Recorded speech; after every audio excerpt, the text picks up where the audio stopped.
मैं उन सभी अधिकारियों को चेतावनी दे रहा हूं जो बिहार के ऐसे लोग गैर कानूनी काम में लगे हैं कि अगर आपके पास लिखित आदेश नहीं है नीतीश कुमार के द्वारा तो आप इस तरह के गैर कानूनी काम में लगेंगे तो आप भी दंडित होंगे और आपकी सरकारी नौकरियां चली जाएंगी।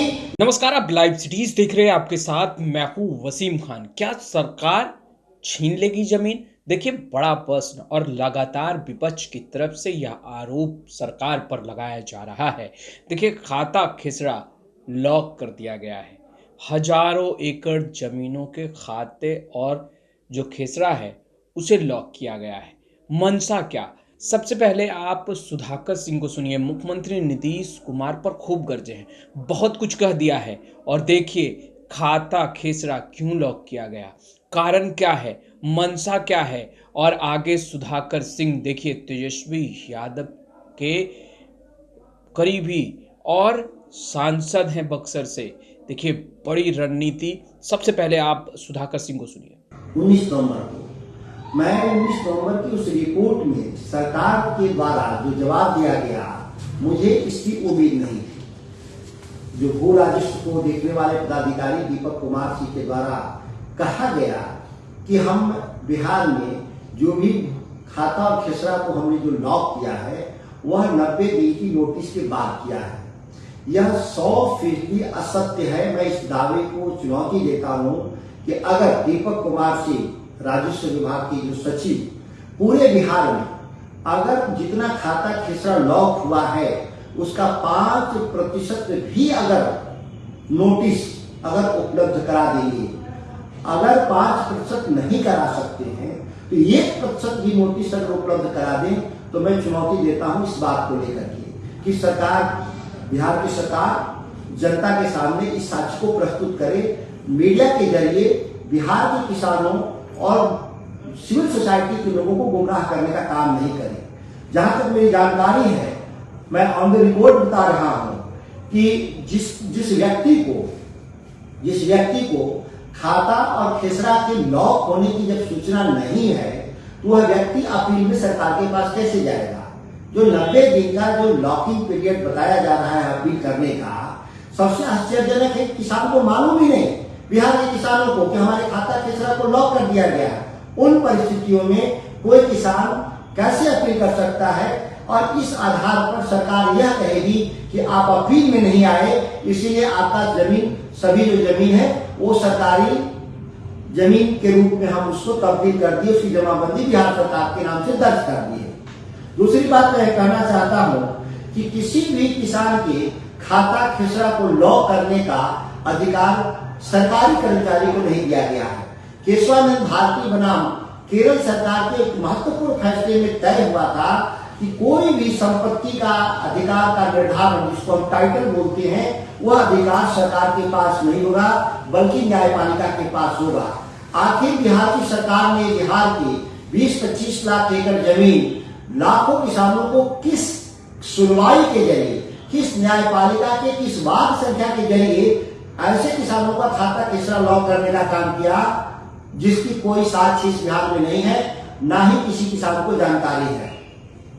जो हालत पैदा हुई है पूरे बिहार के भीतर, मैं बात कर रहा हूं, कोई खास एक जिला की मैं बात नहीं, इमरजेंसी से भी बदतर स्थिति पैदा हो गया। जब किसान अपनी जमीन को जाकर के कहीं मॉर्गेज करने के लिए या बेटे बेटी की शादी के लिए या इलाज के लिए जब जमीन बेचने जा रहा है तो वहां पर रजिस्ट्री ऑफिस में उस खाता खिसरा को लॉक दिखाया जा रहा है गैरकानूनी तरीके से, बिना नोटिस। और वो घबराहट में ये नहीं समझ पा रहा है किसान कि हमको अपील में कहा जाना चाहिए। सबसे महत्वपूर्ण बात यह है कि अपील अगर सरकारी अधिकारी के पास करना हो तो वहां सुनवाई कैसे हो सकती है। एक लोकतंत्र में, या हम मानते हैं कि न्यायिक प्रणाली में विधायिका, कार्यपालिका और न्यायपालिका का सेपरेशन ऑफ पावर के जरिए अधिकार दिए गए हैं। सरकार के खिलाफ सरकार के पदाधिकारी के यहाँ कोई अपील का औचित्य नहीं रह जाता। इसीलिए कहा गया था कि हमारे जो भी चैलेंज होंगे वह हमारे मुंसफ कोर्ट में चैलेंज होंगे। आज सरकार कह रही है कि न्यायपालिका आप नहीं जा सकते, हम ही आपके न्यायाधिकारी भी हैं। जो सरकारी खाता खिसरा को लॉक किया है उससे न्याय की उम्मीद करना बेमानी है। और दुनिया में कहीं ऐसा नहीं देखा गया जिस तरह की बात यहाँ की जा रही है। आखिर क्यों जमीन को खाता खेसरा के तौर पे लॉक करने की बात चल रही है? एक महत्वपूर्ण सवाल हम लोग के सामने है। सबसे महत्वपूर्ण सवाल है कि बिहार की सरकार नीतीश कुमार सबसे बड़ा भूमाफिया बनना चाहते हैं, जो इस बिहार के कमजोर लोगों के, गरीब लोगों के, किसानों की 20-25 लाख एकड़ जमीन जब्त कर करके एक लैंड बैंक बनाना चाहते हैं और देश के जो धन्ना सेठ और कारोबारी हैं उनको पौड़ियों के दाम तो छोड़िए मुफ्त में देने का षड्यंत्र इन लोगों ने रचा है, जिसकी हम लोग खुलासा करने के लिए हम लोगों ने उस सम्मेलन को करने का काम किया था। मैं मानता हूं और मैं माननीय पटना उच्च न्यायालय से मैं विनती करता हूं, अनुरोध करता हूं कि इस मामले को स्वतः संज्ञान लेते हुए बिहार में हो रहे घोर अराजकता पर स्वतः कार्रवाई करते हुए इस तरह के तुगलकी सरकार ने, नीतीश कुमार के तुगलकी सरकार के फैसले को रद्द करने का काम करेंगे, ऐसा हम लोग उम्मीद करते हैं। संविधान और सुप्रीम कोर्ट ने बार बार स्पष्ट किया है कि कोई भी जमीन का मालिकाना हक तय करने का अधिकार हमेशा से ही न्यायपालिका को रहा है, न कि सरकार को रहा है। अगर हम पूरे इस मामले में देखें तो न्यायपालिका के संज्ञान में यह पूरा कहीं मामला नहीं है खाता खेसरा लॉक करने का।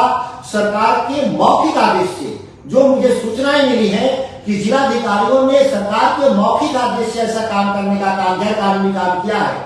मैं उन सभी अधिकारियों को चेतावनी दे रहा हूं जो बिहार के ऐसे लोग गैर कानूनी काम में लगे हैं कि अगर आपके पास लिखित आदेश नहीं है नीतीश कुमार के द्वारा तो आप इस तरह के गैर कानूनी काम में लगेंगे तो आप भी दंडित होंगे और आपकी सरकारी नौकरियां चली जाएंगी। इस बात का मैं आपको विश्वास दिलाता हूं और हम पूरे राज्य भर में किसानों के साथ हम लोग यात्रा करेंगे और सरकार की जो तुगलकी जो आदेश है उसका हम फोड़ खोल अभियान चलाने का काम करेंगे। उस 16 तारीख के जो महत्वपूर्ण जो हमारे किसानों के साथ जो सम्मेलन था उसमें हम 3 बिंदुओं पर खासतौर से सरकार से जवाब मांगना चाहता था, जिसका कोई भी जवाब सरकार ने देने का काम नहीं किया। 3 महत्वपूर्ण बात मैंने कहा था कि सर्वे अथॉरिटी के पास जमीन की मिल्कियत तय करने का अधिकार दिया गया है कि नहीं। दूसरा हमारा सवाल था कि जमीन के किस्म का निर्धारण करने का अधिकार दिया गया था कि नहीं। और तीसरी बात, अपील का अधिकार जो शुरू से ही ट्रायल और सेशन कोर्ट के जरिए था, जिसमें एविडेंस टेस्ट करने के लिए बकायदा इनबिल्ट उसकी ताकत होती है। आप जो सर्वे अथॉरिटी को कर रहे हैं, सर्वे अथॉरिटी के द्वारा पास किए गए आदेश को आप सीधे कर रहे हैं कि उच्च न्यायालय जाना होगा। सभी लोग को मालूम है, देश के जो भी कानून के समझदार लोग हैं, कि माननीय हाई कोर्ट और सुप्रीम कोर्ट अपील कोर्ट है, न कि वह ट्रायल और सेशन कोर्ट है। और बिना ट्रायल और सेशन का कोई भी एविडेंस टेस्ट करने का कोई तरीका नहीं है। परिणाम क्या निकलेगा कि जमीन सर्वे के बाद बिहार जैसे राज्य में कम से कम केसों की सुनवाई में 300 साल से ज्यादा लगेंगे। कई पीढ़ियां उसकी गल जाएगी, खप जाएगी। यह बिहार में किसानों के साथ सबसे बड़ा धोखाधड़ी का तरीका सरकार ने जो इजाद किया है वो भूमि सर्वेक्षण है। इसीलिए सभी साथियों से और बिहार के किसानों से और बुद्धिजीवी और मीडिया के बंधुओं से अपील है कि इस मामले की गंभीरता से देखते हुए आप जनपक्षीय भाव से इस मामले को देखने का काम करेंगे। मैं सभी लोगों को मैं नमस्कार कर रहा हूं। तो आपने सुना सुधाकर सिंह को। सुधाकर सिंह का पारा हाई है, गुस्से में। आखिर खाता खेसरा क्यों लॉक किया गया, मंशा क्या? देखिए, मुख्यमंत्री नीतीश कुमार पर बड़ा आरोप लगा रहे हैं। कहते नजर आ रहे हैं कि नीतीश सरकार गरीबों का जमीन हड़प लेगी और यही कारण है कि खाता और खेसरा लॉक किया जा रहा है। खैर, आपने सुना सुधाकर सिंह को। फिलहाल इस वीडियो में इतना ही। आपका बहुत बहुत शुक्रिया।